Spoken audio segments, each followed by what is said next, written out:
কেন হুমায়ুন আহমেদ আর সুবর্ণা মুস্তফার ডিভোর্সটা কেন হলো আপনি জিজ্ঞেস করছেন?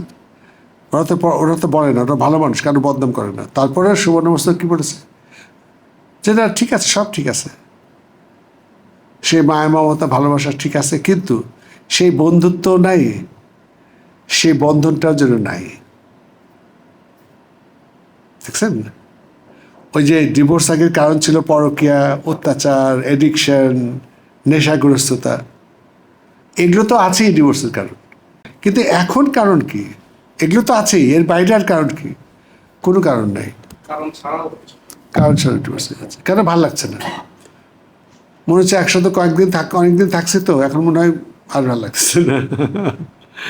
বলেন আমি আর কি করবো?